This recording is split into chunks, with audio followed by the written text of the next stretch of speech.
Hi friends, welcome to Vijay's kitchen. ఈరోజు మనం carrot capsicum curry ఎలా చేసుకోవాలో చూద్దాం. ముందుగా క్యారెట్, క్యాప్సికమ్, ఆనియన్స్ని సన్నగా కట్ చేసుకొని పక్కన ఉంచుకోవాలి. బాండీలో ఒక స్పూన్ ఆయిల్ వేసుకొని, ఒక స్పూన్ పచ్చిశనగపప్పు, ఒక స్పూన్ మినపప్పు, కాస్త జీలకర్ర, ఒక స్పూన్ ఆవాలు, ఎండుమిర్చి, కరివేపాకు వేసుకొని బాగా వేయించుకోవాలి. ఆనియన్స్ని వేసుకొని బాగా వేయించుకోవాలి.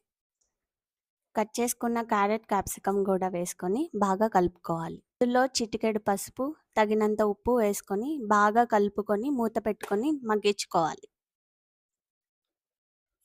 ముక్కలు బాగా మగ్గిన తర్వాత ఒక స్పూన్ కారం వేసుకొని బాగా కలుపుకోవాలి. చివర్లో కాస్త కొత్తిమీర వేసుకొని మూత పెట్టుకొని మగ్గించుకోవాలి. అంతే అండి, టేస్టీగా ఉండే క్యారెట్ క్యాప్సికమ్ కర్రీ రెడీ.